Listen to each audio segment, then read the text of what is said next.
పారిపోతారు. రౌడీ గోండాలు అందరూ పారిపోతారు. అలాంటి గోండాలు ప్రభుత్వం ఇది. వైసీపీ అరాచక ప్రభుత్వం. నేను మీకు భరోసా ఇస్తున్నా, ఒక ఎన్నికలకు కాదు, ఒక తరం కోసం. అక్కడ రెడ్ టీ షర్ట్ వేసుకుని చిన్న బ్లూ ప్యాంట్ వేసుకున్నట్టు చూస్తున్న ఆ బిడ్డ భవిష్యత్తు కోసం, మీ భవిష్యత్తు కోసం, మీ అందరి కోసం వచ్చాము. ఇది నా కోసం కాదు, మీకోసం నిలబడతాం, మీకోసం కొట్లాడతాం.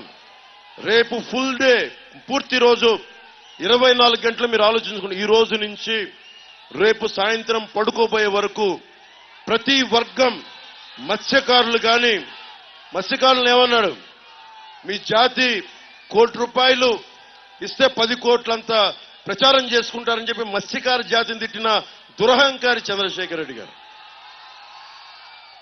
నన్ను ఎలా తిట్టాడో మీకు చెప్పక్కర్లా, చంద్రబాబు గారిని ఎలా తిట్టాడో చెప్పక్కర్లా. చంద్రశేఖర్ రెడ్డి గుర్తుపెట్టుకో, నీ సంగతి నేనే చూస్తాను, ప్రత్యేకంగా చూస్తాను. చంద్రశేఖర్ రెడ్డి సంగతి నేనే చూస్తాను. ఎవరు పట్టించుకున్నా లేదో తెలియదు కానీ నువ్వు నన్ను అన్నందుకు కాదు చంద్రశేఖర్ రెడ్డి, గుర్తుపెట్టుకో. నువ్వు ప్రజల్ని ఇబ్బంది పెట్టేశావు, ప్రకృతి వనరులను దోచేశావు, పేకాట క్లబ్బులు నడిపావు, మాఫియా అయిపోయింది, గ్రావెల్ని దోచేశావు, పచ్చని మడ అడవులు నరికేశావు. గుర్తుపెట్టుకో చంద్రశేఖర్ రెడ్డి, నిన్ను రోడ్డు మీద తీసుకెళ్తావు, రోడ్డు మీదకి లాక్కొస్తాం. గుర్తుపెట్టుకో. నువ్వు నీ రౌడీజం చెప్పు, మీ బాస్ జగన్ చెప్పు, పవన్ కళ్యాణ్ చెప్పాడని చెప్పు, తాట తీసి కింద కూర్చోబెడతాం. ఇప్పుడు వెళ్ళి అతను పిఠాపురంలో చేస్తున్నాడు నా మీద, వెళ్ళి ఉప్పాడులో ఏం చేస్తాడు? 5 సంవత్సరాలు చేయని అభివృద్ధి ఏం చేస్తావా? నువ్వు 5 సంవత్సరాలు చేయని అభివృద్ధి ఏం చేస్తావు కొత్తగా? 5 సంవత్సరాల విలువైన కాలాన్ని ఇస్తే ఏం చేయలే? ఫీజు రీయింబర్స్మెంట్ చేశారమ్మా మీకు? Fee reimbursement చేయలేనాడు. 2300 కోట్లు రంగులు వేయడానికి, రంగులు తీయడానికి తీసుకున్నాడు ఈ వ్యక్తులు. మనకేం చేస్తారమ్మా వీళ్ళు? మత్స్యకారులకి ఏం చేస్తారు? దళిత సామాజిక వర్గానికి ఏం చేస్తారు? బీసీలకి ఏం చేస్తారు? చూశారు కదా, కుల జాతి మనకి ఆధిపత్య అహంకారంతో ఎలా తిట్టారో మీకు తెలుసు. మనకి మత్స్యకారుల సమాజ వర్గాన్ని. నువ్వు చొక్కా తీకు, నాకు చొక్కా ఇచ్చేసి సరిపోదు. ఈ పోస్చరింగ్ కాదు నాకు కావాల్సింది. రౌడీజామునికి ఎదురెళ్ళాలి మీరు. సలసల సలసల రక్తం కాగాలి గుండాలను చూస్తే. గుండాలను చూస్తే నిన్ను చూసి భయపడాలి చంద్రశేఖర్ రెడ్డి. ఆ స్థాయికి వెళ్ళి నువ్వు. అందుకని మీరు ఆలోచించి నిర్ణయం తీసుకోండి. నేను దశాబ్ద కాలంగా అన్ని అరిచి గొంతు నెప్పి పుట్టేలా చెప్పా. భవిష్యత్తు ఇంకా నా కోపం లేదు, కోపం మీకు రావాలి. ఆ కోపాన్ని మీరు ఓట్ల ద్వారా చూపించాలి.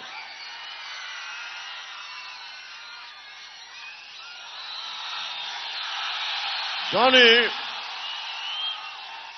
ఇప్పుడు జానీ సినిమా చేస్తున్నప్పుడు కనిపించాడు. ఈ అబ్బాయి ఎవరో కూడా తెలియదు. ఏం చేస్తామంటే నాకు నీతో పాటు పని చేయాలని అన్నాడు. ఎక్కడి నుంచి వచ్చాడు? నెల్లూరు నుంచి. తను నాకు ముస్లిం అని కూడా తెలియదు. నేను ప్రామిస్ చెప్పండి, నాకు అలాంటి భావాలు లేవన్నాను. అంటే ఎవరిలో ఏ స్కిల్ ఉందో మనకు ఎలా తెలుస్తుంటే అడిగేవాడు ఒకడు కావాలి. నా దగ్గరికి వచ్చి అడిగితే డాన్సర్ అయ్యాడు, డాన్స్ మాస్టర్ అయ్యాడు, కోరియోగ్రాఫర్ అయ్యాడు. ఈ రోజున మన భారతదేశంలోనే అత్యంత ప్రముఖమైన కోరియోగ్రాఫర్. ఇది మతంతో సంబంధం ఏముంది? కులంతో సంబంధం ఏముంది? అందుకు నేను ముస్లిం సామాజిక వర్గానికి కూడా చెప్తున్నా, జానీని గుండెల్లో పెట్టుకున్న వాడిని ముస్లిం సామాజిక వర్గానికి ఎందుకు అండగా ఉన్నాం. అయితే నేను అందరిలాగా చెప్పండి. నేను అంతే, అందరిలాగా ఎక్కువ మాట్లాడి తక్కువ చేయడం కంటే కూడా తక్కువ మాట్లాడి ఎక్కువ చేయడం నాకు ఇష్టం. తంగెళ్ల ఉదయ్ శ్రీనివాస్ ఎంపీ పార్లమెంట్ అభ్యర్థిగా టీ-టైమ్ అని పెట్టాడు. 25,000 కుటుంబాలకు ఉపాధి అవకాశం కల్పించాడు. కొండబాబు గారు టీడీపీ మనకి అర్బన్ అభ్యర్థిగా పోటీ చేస్తున్నారు. పార్టీని నమ్ముకొని నిలబడ్డారు. మన చలమల శెట్టి సునీల్లా కాదు, ప్రతిసారి మార్చుకోవడానికి. వారిద్దరికీ మనకి జనసేన గాజు గ్లాస్ గుర్తు మీద తంగెళ్ల ఉదయ్ శ్రీనివాస్, సైకిల్ గుర్తు మీద కొండబాబు గారు పోటీ చేస్తున్నారు. అలాగే కాకినాడ రూరల్ నుంచి గాజు గ్లాస్ గుర్తు మీద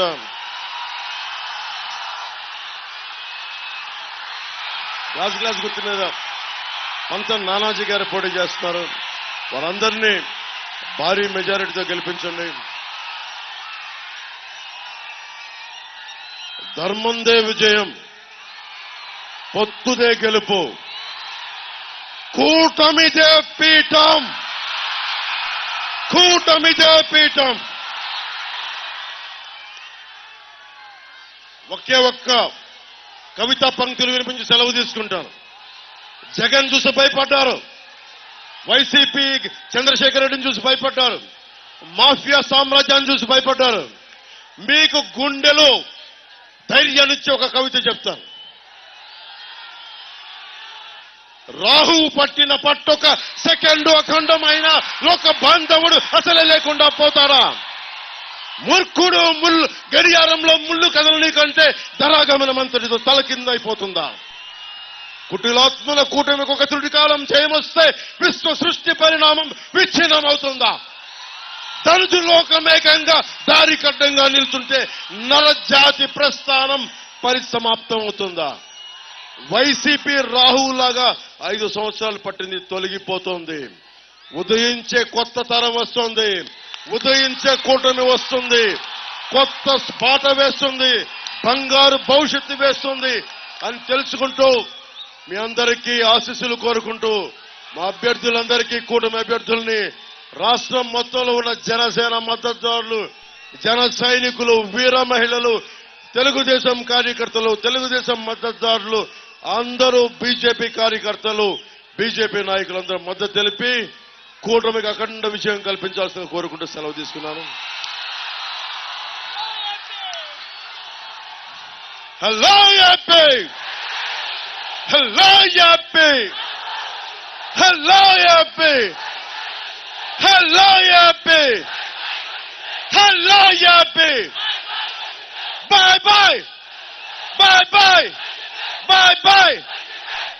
జై టీడీపీ, జై బీజేపీ, జై జై జై జనసేన, జై హింద్.